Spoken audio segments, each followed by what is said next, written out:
everyday jungle list.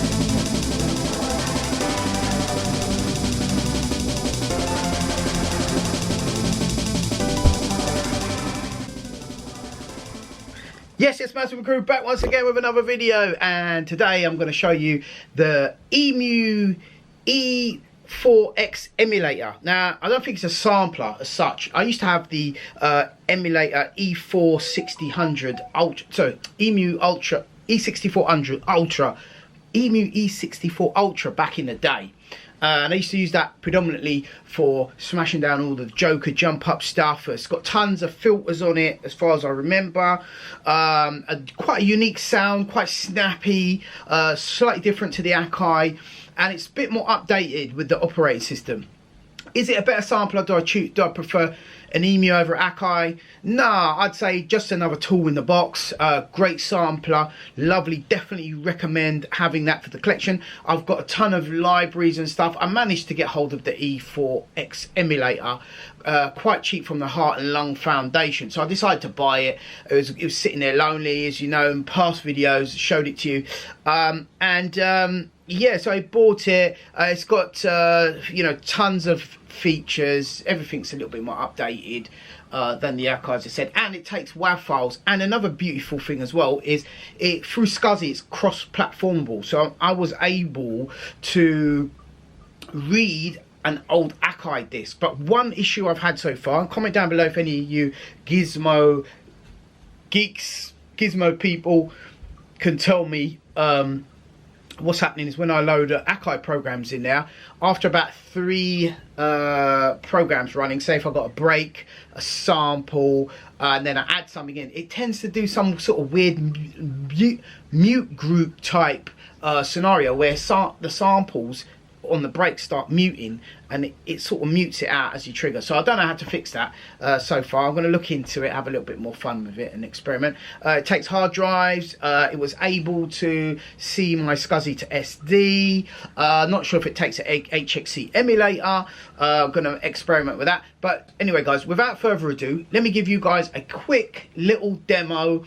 And if you want to see any kind of tutorials how I managed to get this up and running, also comment down below, guys. Smash that like button. If I get to 200 likes, I will do a tutorial video on the Emu E4x Emulator. Cool, mate. I can't even say it. It's madness. So, guys, let's get into it. Okay, guys, so here we are after many setups and messing about with the screens, the mics, everything. I managed to get a decent setup going so we can run some demos on this thing. So I've got on Renoise here, I've got a little program thing that I put together. On beat 1, on track 1, I've got a break, which I labelled there quickly. I've got a bass line, which is a kick sub. Now, all of these samples, bear in mind, are converted from the Akai sampler, which I've got here in my collection. You can't see it, obviously. If I perhaps zoom out a bit on the setup, let me give that a quick go, guys. Bear with me. Whoa. No. Okay. Boom. No. Hold on. Let's see if I can get this right. Bam. They got that there. Yeah, there you go. Try that. So you can see the Akai just above that. Anyway, so I've got this here. On here, you've got all your different settings. Oh, a laser pointer would go down pretty well here, I think. So you've got different channels. This is how all the MIDI channels are laid out. Let's quick tour. Hope you can see everything okay here. I've got on channel 1, I've got a little jazzy beat. I've got kick sub on 3. 4 is disabled because I had some sort of polyphony problem, as I was explaining earlier. I put a little stab on there. We're going to try routing that to some effects and see what happens with that as well. And there's a few other samples I've got in here as well, which I can actually, let me switch on my keyboard, and I'll be able to kind of trigger a few bits from here so you can see, you know, hear what's going on. So jazzy beat is all cut up in Renoise. Let me just turn this track on. I think it's muted. There you go. All right, so I've got it. Okay, so let's go back. I was coming back to that. So I got, where is it? So I've got some nice little kicks and snares and stuff there on that beat there. As you see, it's recycled, chopped up as well, which is pretty cool. Now this was chopped up ages ago on my Emu Ultra that I used to have. This is a rebuy. I've literally got this, which is the E4x Emulator. Now, as far as I know, I don't think this one actually samples. This one is just for playback only. So you would need a library with it. The cool thing is about this is that I've seen is that it comes with a library built into the hard drive. As you can see, I've got an Akai drive here that you can see there. That's the Akai drive, and that's connected via SCSI on a Zip 100 drive. Also, the floppy drive shown there, and it's got some IBM drive that's in there. And on the IBM drive, just a quick little browse. We'll chuck it on here. Let's have a look. Folders. Let's go to folders, and you can see inside there's a load of different bits like penguins, this, that, that. They're just all sounds. They're like lots of synth sounds, some retro synth sounds. I haven't saved the library that I've got in here at the moment, so I'm not going to go deep into that. But if you want to see a video of that, comment down below. Let me know what hardware samplers you guys are using out there, and we can deep dive into that and see what you guys have got and compare and stuff. Yeah. So I'm going to go back to the screen that I was on just now. So I've got my jazzy beat on one, which is all recycled up. I've got my kick sub on number 2. So we go to kick sub here. And one thing I've noticed about this, right? You can hear that kick drum is quite deep. But one thing I noticed straight away between this and the Akai, I believe the sample rate is a lot higher on this one. And straight away, when I noticed I put that kick drum in, and I was noticing that there's a lot of high frequency going on. So I literally went into the filters. Excuse me, I'm a bit rusty on this thing. I'm just going to override that. Let's go to see if I can find these filters on here now. Try edit all. Here you go. So I'm on the filter, and I've actually put some 67 hertz filter on that. Because look, listen to how it sounds without the filter, which is quite interesting. Let's bring this all the way to the top where it was 20. Look. You hear that pop, yeah, on that. So I'll bring it back down to 67. I've filtered it up nice. So it's got some really nice filters. I mean, this is a classic sampler, well known for its filters, this Emu range. The Ultras are the better ones to buy, in my opinion, but this one was going for a great price, and it was kind of orphan. Another error that I had on here that I want to mention while I'm there for knowledge and for log is that it used to give me, when I turned the wheel, this jog wheel here, right, it used to give me this scan overflow error, and I really did think that the jog wheel needed replacing, or it's some software problem. But in the end, what I did was I popped this little button off here. It comes off pretty easy, yeah. And then I was able to just clean it with some spray. You have to use that contact spray, electrical contact spray. And then it's gone now. It's all working nice. It doesn't freak out because the scan overflow is a nightmare. If you move this too fast, it would just give trouble. So anyway, I've done that. So that's 60. Let's leave that at 63 hertz. That'll do for now. So I'll back out of that. We're going to do a video about the filters and all that on this if you want to see it. This is just a quick little overview tour. You know what I mean? So there's my kick sub on that. And then on this channel, I've got a stab. Right, a couple of James Brown stabs. So I'm going to find those. There you go. I was going to put a little bit of echo on those and see how they sound as well. And then I think on 5, I found some little saxophone. There's tons of other samples in here that I haven't messed around with yet. Right, so let me give this a little play from the top of what I've got. Let's get the screen zoomed back out again. And yeah, guys, if you're enjoying any of this content, guys, you're getting anything out of this, guys, please smash that like button. Let me know what's going on the old Ism Schism YouTube. I'm going to press play here now, and let's have a listen. So you got your bass line now, and you got your little stepper thing, and then some stabs.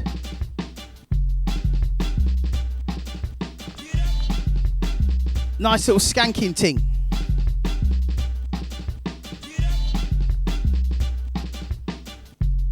Alright, now I'm just gonna just go a bit ignorant now, and I'm gonna have a little mess about with some of the filters and stuff in here, and maybe more so the effects, because I want to see if I can find a internal effects on. If I find an internal effect on this sampler here, because I believe it's got effects built into it as standard. You've got also on here. You've got your preset globals, your links, your voice. Comment down below if you guys got an Emu and you can just share some knowledge on these samplers and what you use it for. You've got your sample edit.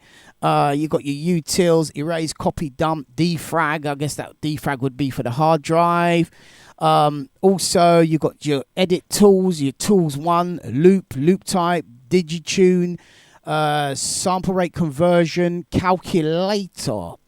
I don't know why would you want a sample calculator? Pretty cool though. Then you click here, tools 2, DC filter, swap left and right, stereo to mono, reverse, integrity. Interesting. What's an integrity? Fix all samples. No, we won't mess with that just yet. Tools 3 would give you you've got a Doppler, you've got an X mult, you've got time X, pitch X, and bit conversion. Now that bit rate conversion, man, look at that, new bit rate 12. So I'm going to get an amen break. I'm going to put it in here, definitely see what that's all about, but I think that will all have to be in another video. For now, let's jump on the effects and let's see what's going on with that. So here we go. Without further ado, give it a little playback and let me see what's going on with these effects.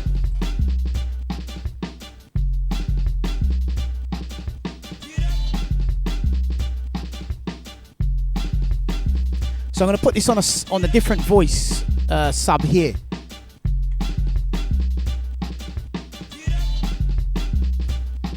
Oh, that's a sax. Hold on. We want the stab. Ooh, nice. Sub 2.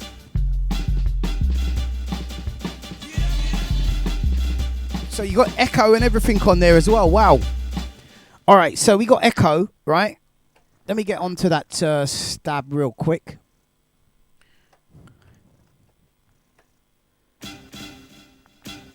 Right, so let's see if we can locate these effects and see what they're all about as well, because that's pretty cool, man. So yeah, okay, on this button here, you can see it says effects, and there's some sequence and sound sprint. So let's click on that. So where does that take us? So if I click on effects, yeah, voices, another menu. Okay, this is a bit weird. So we go into here. It doesn't say how to get to effects. Now, it's been a while since I used this, and I actually never really used the effects on this, to be totally honest. But I thought I'd share what I'm doing with you guys, and turn it into a kind of like a regular session. I'm on my holidays right now, so might as well make a go of this. I hope you guys are actually enjoying it.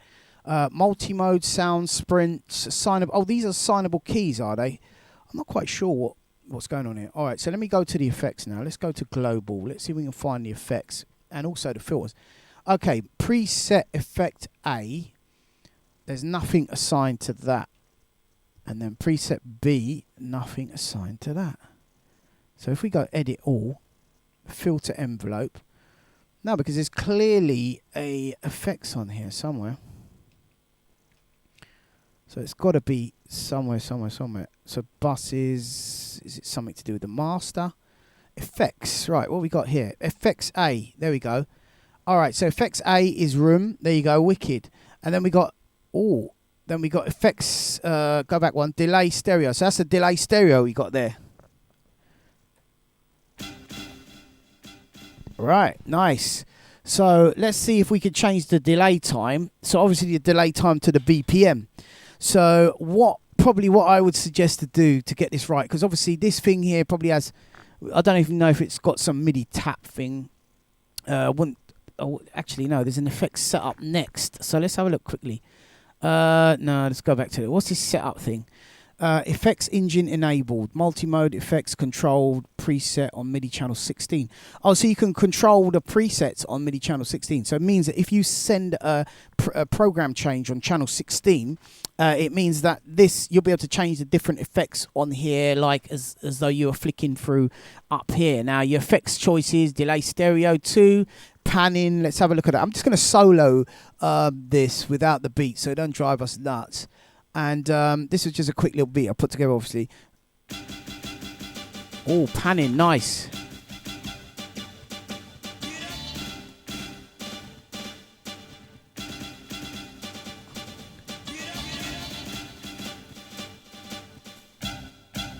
Oh, wicked. Look, mess about feedback, look.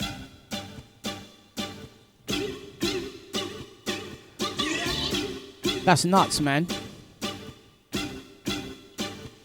Vibrato, distortion, raw.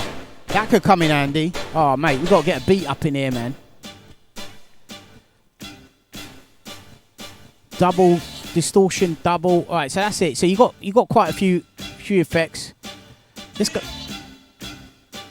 That's quite nice. That. Let's have a listen to that. And then take the solo off. Oh, you know what? Let's put the Can we put the distortion on the beat? All right, that's sounding pretty cool, yeah? I like that.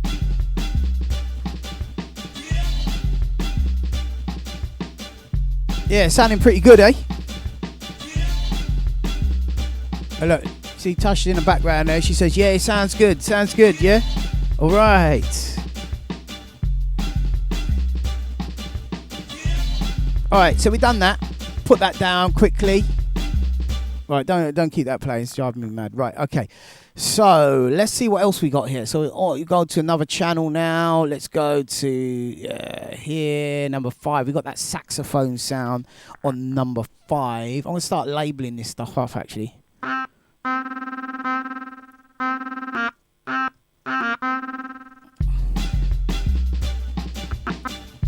Right, let's bring this over here.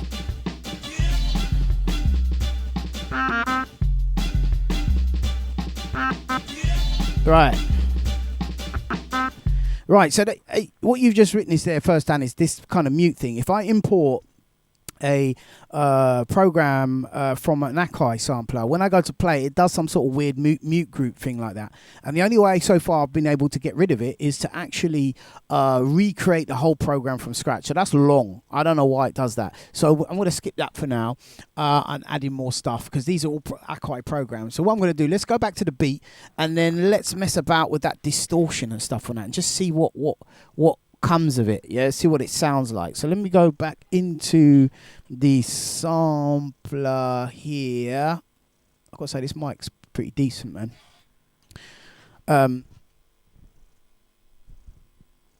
It's a Perception P35 AKG. Lovely. Okay, so let's go to here and let's get this distortion. Let's get the effects going. So I'm going to put this, first of all, I'm going to put this channel through a sub. So let me go back to the same sub. Actually, no, I'm not going to go through the same sub because I want to get back to that reverb one and then change that so that we can use 2 effects because it looks like it's got like 2 effects buses on this thing, which is pretty sick. Right, so we got that. Let's get this on here. Go to here. Right, back that off. Go to here. Right, so that's the reverb bus now, right? So let's go into that now. And we need to get the effects. So we have to go to master, I think we went to, then effects. Effects A, which was the reverb. Yeah, let's see.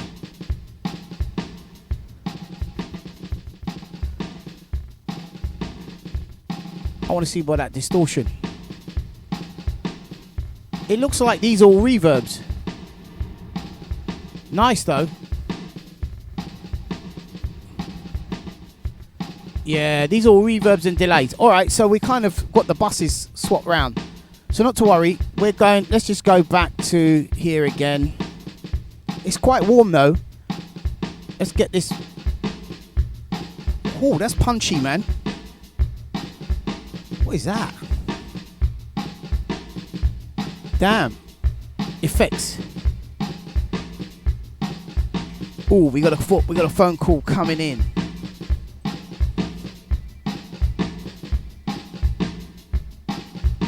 Lovely lady Tash is going to take that out for me. Sort that out. Right, so we got. Oh, that's a chorus. Oh, flanges. Wow. This thing's packed with effects, you know.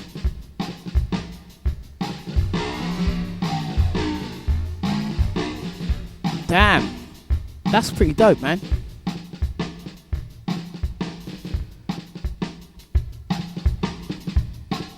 Look, LFO. That's dark, man. That's dark. Alright, boy. Right, so I just want to say one thing as well. I want to address one thing, right? I've had a few people make comments and say, well, why would you want to use an old sampler when you could do it so easy on a regular DAW? And I agree with you guys, yeah? It is a bit of a ball ache working on these samplers, but one thing for me that can't be beat, and I can't get the same warmth on a normal DAW. Now, for me, like, it's like saying, well, why do you want to not have an old school hammer in your toolbox when, you know, and an old school tape measure when you can have a laser tape measure and a robot that bangs the hammer down for you, right? Now, I know it's a bit of a silly analogy, but at the end of the day, for me, it's like, why not have it in your box? I've got an old school samplers. I use them for processing. Now, first of all, I just want to address the most obvious thing about this, is that on the old school samplers, when you play something low down, especially on the Akai's, right, because it's 12-bit, you get types of granular sound that you can't replicate on digital. I'm sorry, because digital is just perfect. With the analog stuff, you get this kind of unusual artifacts to the sound, and sometimes it just makes such a difference. Like, if you hear that beat, how that beat's slapping now, that beat is because it's going through analog. If I play samples low, also, for example, if you get two amens and put them together on a sampler, right, you'll get this flanging effect that's so unique that you can't get on digital. So I use it for experimental purposes, for fun. A reason why that I keep going, doing this and using this old retro equipment is passion that drives me to do it, and also like the simplicity of the old stuff. So I sit here tinkering around. I might come across something fat. I'll sample it, put it into my library, and yeah, I'll use it in Renoise, or I'd use it in Cubase, or I'd use it in Ableton, or I'd use it in whatever sequencer it is that I like to use. But at the end of the day, it's down to the individual. Why do some people drive classic cars around to get from A to B when they could drive a Tesla, or they could drive a Mercedes with all the M-Bucks and all the latest features? Passion, you know what I mean? Passion, and there's something about it that they like, yeah? And it's not clear cut and similar as this, but you get my drift. Anyway, enough of that, addressing that palaver there. Let's get on with it. So I'm trying to get to the distortion here now. Right, here we go. Oh, you see? There you go. Right now, let's kind of like that's sending to FXB.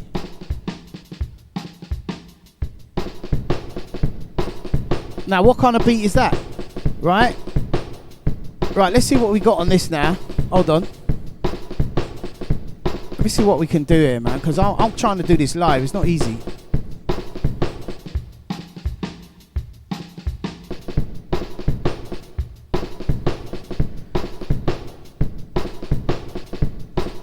Right, so master.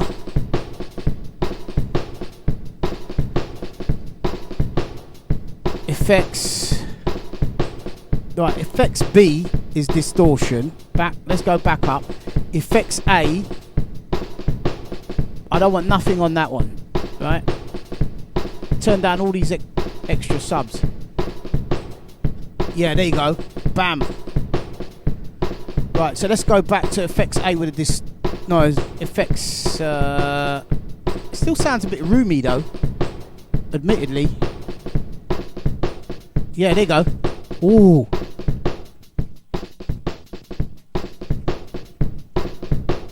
No, I don't know what that does, but yeah, that seems alright. Alright, so let's go back to here now. Boom. Effects. Now let's mess about this distortion. Effects B, distortion. Right. Getting the hang of this now. What's this going to give us? Ooh. Right, so you see how that's rolling there now, right? Pretty interesting, right? Now I just hope that's not killing the speakers right now, because I can't really see. But let me go back to this re-noise here. Bam, bam, bam. Right, now check this. Now, here's where it gets interesting, because I can then go to here now, and then I can just hit the record button. Obviously, don't want to record the mic. Jungle is. Right, okay. Let's see. Go to here. Bam. I think it's analog 5 and... No, 7 and 8 is my external mixer that goes in. And let me press play. So you can see right away, I can just sample that back in one time. Look, watch.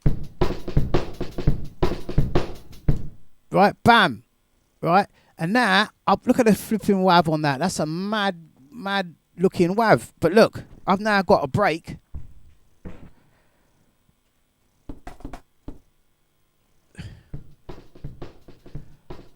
I've got that break sampled now, right? And I could call that Emu sampler process.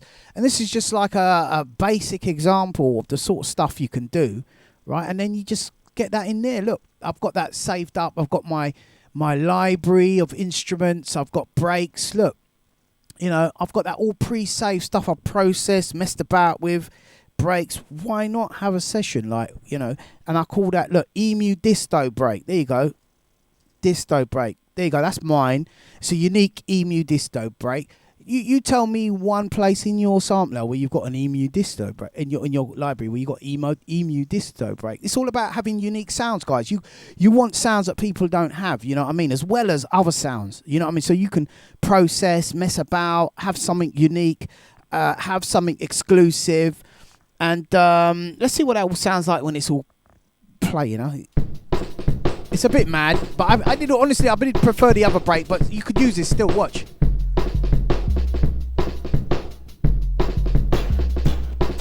Now I could easily just come across now and just use this little thing here as, you know, against the original break. Get rid of all the effects on there, and then use that as like a little kind of like over thing.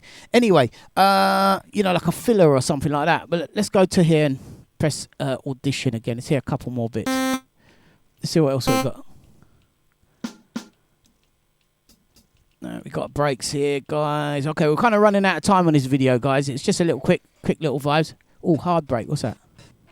So we've got another hard break there. We've got the saxophone. Got the boom CD, DMC. Man, see, we got to do a video about the filters and all that on here as well, man. It's just DMC break. Wow, man, let's run DMC break. Rider. Listen, stuff sounds clean on here. Right, so I think I'm going to end the video at that, guys. Absolutely sweating now. I hope you guys enjoyed that video, man. Please give that a big smash on the like button if you enjoy it. That's it for today. Take care, God bless, and peace.